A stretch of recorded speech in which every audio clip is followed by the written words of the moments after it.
Hey guys, what's going on? Seth from Silver Soul Gaming here, back with another video, going back over E3 Day 2. So obviously we had the Avengers project. I think that was the biggest reveal of the day, just in front of Watch Dogs. It looked interesting. I'm still confused as to what it is. I think everybody kind of is. I don't know how the gameplay is going to work, if we're going to switch between the characters, linear, non-linear. It looked great. The trailer looked amazing. I'm excited. I don't know if it's linked to the Spider-Man PS4 game. I hope it is, but it's a different studio. It's a different looking game kind of thing. So I don't know if they're connected, if they're doing this Marvel Shared Universe PlayStation thing, but I doubt it. It doesn't look like it is, even though there are mentions of the Avengers being in the West Coast in Spider-Man PS4 and stuff like that, but I don't know. I do think the Spider-Man from Spider-Man PS4 will show up in the game as like DLC kind of, but I don't think there's going to be a connected universe there. I could be wrong, but I'm a bit skeptical about that. But the little tiny glimpses of gameplay we got looked amazing. I'm very curious to see how switching between characters work, how it works as a single player, how it works co-op wise, what all the customizable stuff is that they kept talking about. I'm intrigued to see what that all is, hopefully at their booth tomorrow when they do a gameplay reveal. Obviously next up was Watch Dogs Legion, which is looking to be a very, wow, it looks like a Ubisoft game. Look, I'll give them props for attempting to do every character as being playable. I think it looks interesting. I think it's, you know, they may as well do it. Why not? If they've got the technology, go for it. I'm very skeptical to see how unique everybody is though, because I don't know how it's going to work, because there are different archetypes, and I reckon there's only going to be so many types of people in the world, and not every character is going to be unique.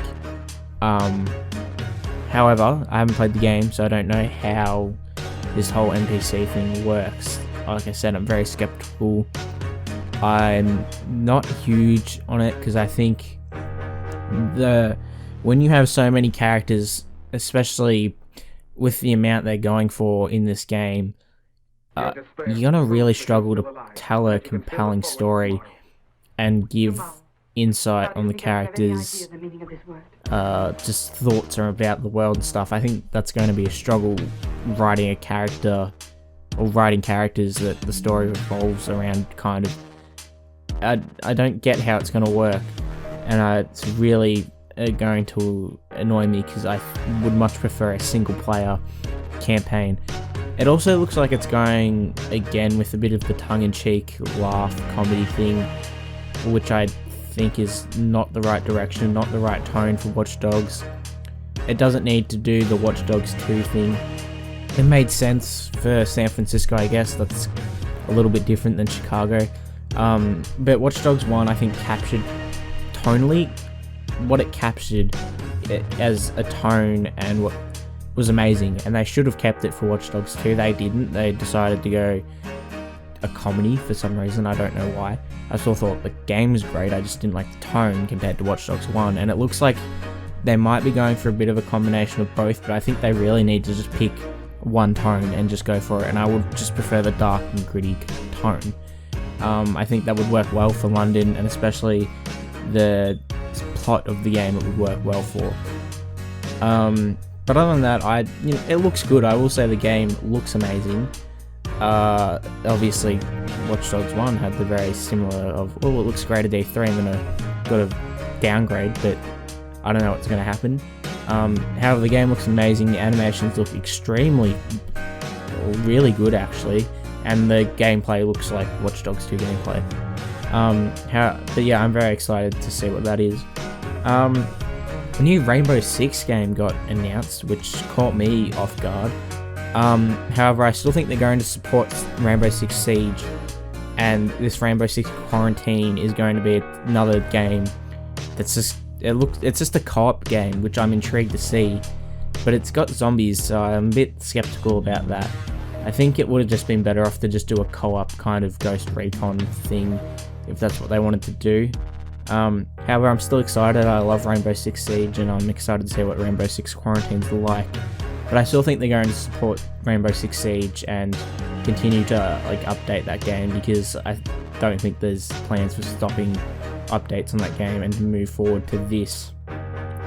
But we don't really know much about Quarantine, so I don't know how big the multiplayer factor of that game is going to be. If it's just as big as Rainbow Six Siege, they probably will stop supporting Six Siege after the next year or so when this game releases. But other than that, I'm excited to see that as well. Square Enix showed off a lot of Final Fantasy stuff. There's like 2 remakes of 8 and 7, I think. I'm not gonna lie, they threw that much Final Fantasy stuff at me. I didn't care in the end, and I just got extremely bored and sick of seeing Final Fantasy stuff, because it's not necessarily a series I follow. If you do follow it, maybe go check it out a bit more for yourself and go have a look a bit more in depth into that. I'm sorry, I just wasn't paying attention to a lot of it. It was quite boring, to be honest.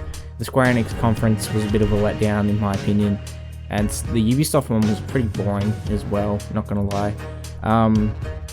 But I will say, like, the Ubisoft one picked up with Watch Dogs and Rainbow. The crowd went wild for that kind of stuff. Square Enix as well, I don't know, I wasn't amazed by it. However, the Avengers game, I was very impressed by it, and it, you know, I was quite happy that I watched that conference in the end. But yeah, I think that's all I have for the day 2 recap. Those were pretty much the 3 biggest things that happened. There wasn't a lot of little stuff that happened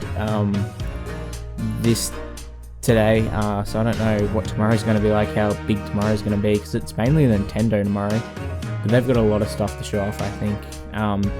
And lots of boosts will be showing off their gameplay demos and just whatever else that they have. I'm sure there'll be lots of Watch Dogs stuff and Avengers stuff to come out tomorrow. We might get more on Rainbow and Ghost Recon, which also had a trailer and some gameplay today as well.